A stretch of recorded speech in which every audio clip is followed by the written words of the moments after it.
That's all I had on football, though, because I do want to talk about The Last Dance. These 2 episodes, I think, were the 2 best episodes so far. I loved them because they talked about things I enjoy.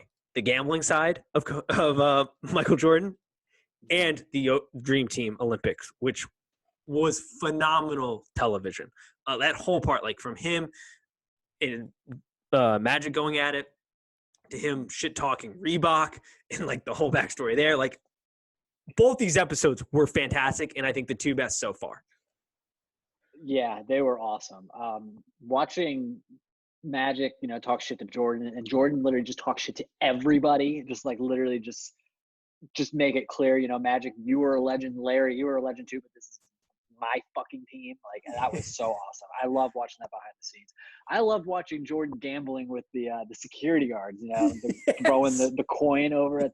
That dude is just so competitive. He can't help himself. He needs to make everything a competition. He's unreal. I love seeing that behind the scenes stuff. It's so cool. Absolutely insane. It goes back to, once again, the Roy Williams. Like, he's the only player that can turn it on and off. No, dude, he can't turn it off. He's throwing quarters at a wall to try to just like have something competitive going. Which, by the way, I don't think we've mentioned this. I love how Jordan just has his own fucking room. Like, do you notice that? Like, he's never in the actual locker room. He's got his own side room, like where he's doing side room where he holds all the tickets. Yeah. He's the one who hands out the tickets to everybody. He has all the tickets. Yeah, when he said, shit, I'm God, I was like, shit, maybe he is God. The way how confidently he said it, I was like, fuck, what?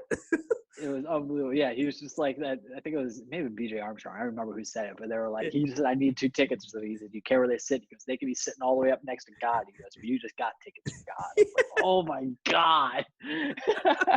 So awesome. He holds court in there. He's got 6 bodyguards in there. He's the only one in there just chilling before games. Like, that is awesome. Too cool. Yeah. And that security guard became an instant meme with the giving him the shrug after he beat him. Oh my God, what a character! Awesome, dude. The Olympic, I love because we've all sort of seen some footage of that. The stories from that are always fantastic. My favorite story ever is when him and Magic are going at it, and Larry's just laughing because he doesn't care, and he's just like, "It's his league now. It's his league now." And my favorite part is I don't know who he hates more at this point. I don't think there's a human being who hates somebody more than Michael Jordan hates Isaiah Thomas. Yeah, he doesn't like him. Or Jerry Krause. I don't know now between the 2 of them because literally in every chance he gets, he's just ripping on the guy. Jerry Krause had the touch of death. Like any player he liked, they were like, fuck this guy because he likes him. We're going to go kill him. They hated Jerry Krause. They fucking hated him. And I don't really blame him. I mean, I also give him some credit because, I mean, he did put together unbelievable team, but he also fucked it all up. Yeah, I don't know who he hates more. He does hate. I mean, he hates Isaiah too. The Isaiah one's more entertaining just because Isaiah's still alive and it's clear Isaiah doesn't like him. Isaiah said he was the 4th best player he's ever played against. Like, get real. That's a joke. But I don't know. I think from like a competitive standpoint, he hates Isaiah the most. Obviously. Oh, yeah. I think that's where I lean. I tweeted it out. Like, I don't think anybody hates somebody more than Jordan hates Isaiah Thomas. Because it's like, dude, you didn't allow him on the Dream Team and replaced him. And because of that, Christian Laettner made that team. And Laettner. Yeah, in college. He was in college, too. He made that team because Isaiah wasn't on it. I actually noticed in the series when Jordan was talking about the team, he mentioned like 11 of the best players in the world. He didn't even like include 12 with Christian Laettner. Christian Laettner's a fine player, and he was a great college player, one of the best ever. But it's just kind of funny that Jordan did that. I completely missed that. Talking about misses, do you think anybody? I mean, worst decision ever, Adidas being like, "Nah, we can't make you a shoe." I mean, that might be the biggest miss in sports history ever. That's a big miss. That's a big history big of the world, maybe. Like, holy, the people in charge of that, like, still must not sleep. Being like, we could have had Jordan, but we couldn't make a shoe work, so we went to a startup Nike, and they just dominated the world after that. He came to Adidas wanting them. They didn't even have to go to him. His Oh my parents had God. to talk him into taking a meeting with Yeah. Nike, not even signing with them, taking a meeting, like just getting in the door.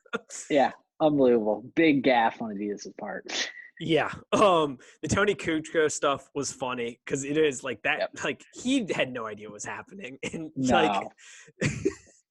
just the touch of death by Jerry Krause, where it's like he likes this guy, and this poor kid is just like he's in a war torn country. He's in the Olympics, just trying to be like, we're gonna compete against the dream team, and they're out there to kill the kid. But like Mike Wilbur said, he is a tough bastard. He came back in that second game and played well, and it was just He played well. yeah, it's just funny seeing that type of stuff, and just once again, like Jerry Krause likes a guy Scottie Pippen and Jordan want to kill, like just end the kid's career for They no wouldn't reason. let anyone else guard him. Jordan says pregame, no one can guard him but Scotty and I. Oh, that was good.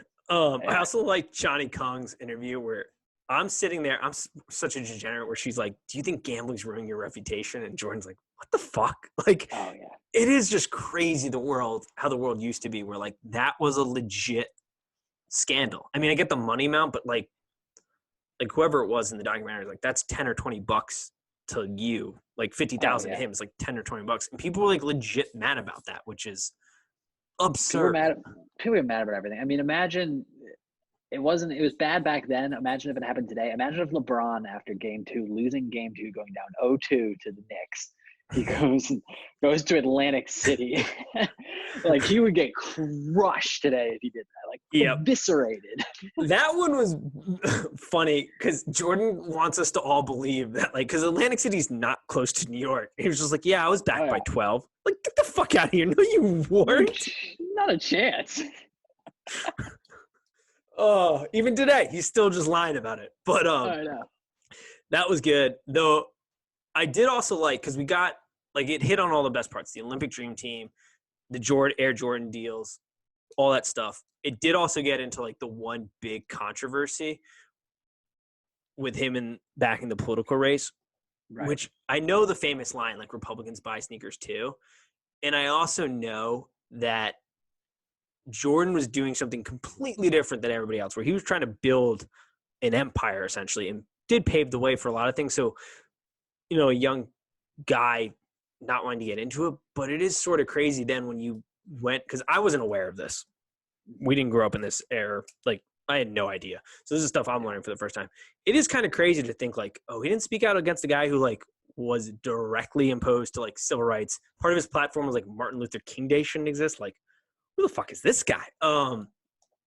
So it was interesting to touch on that. And it was like, I was thinking about it more. It is crazy that he didn't speak out in fear of like it would ruin the reputation or damage it in some way. But like today, we wouldn't even be talking about it because it's a House race in North Carolina, whatever district it's in. Like none of us would be talking about that. Oh, no. But because he decided not to say anything about something that was actually important, it wasn't like he's playing politics all the time. It was one race, a very like sensitive issue. Could have easily spoken up. And because he didn't and did the Republican line, it actually became exactly what he didn't want it to become. And it became like an actual controversy, which was interesting. Yeah, it did. It was interesting. Jordan's actually like, one thing I will say is he's stuck to that his entire life. He does not speak up and out very much on issues. It took a long time before he finally like came out and spoke about like police brutality, stuff like that. I mean, he's never really he's like a superstar. I mean, he was way more in the light back then, but he really does kind of stay quiet when it comes to issues happening. When he has massive influence, but he kind of just doesn't really comment. Which is something unique because we honestly, and it's happened forever, like with Muhammad Ali, and guys before him, and LeBron James. When it's convenient. Oh, LeBron always gives him 2 cents. Yeah. LeBron will always give his opinion. Yeah, always give his opinion unless it has to do with China. Yeah. That's the only thing. But that's just the NBA in general for the most part. Yeah. It is weird though to be like this guy who controls an insane amount of power, who's on top of the world, wouldn't speak out about that, but at the same time,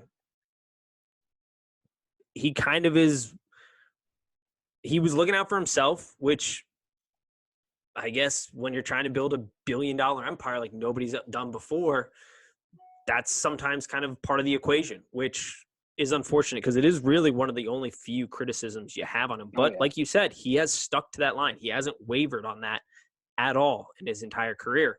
I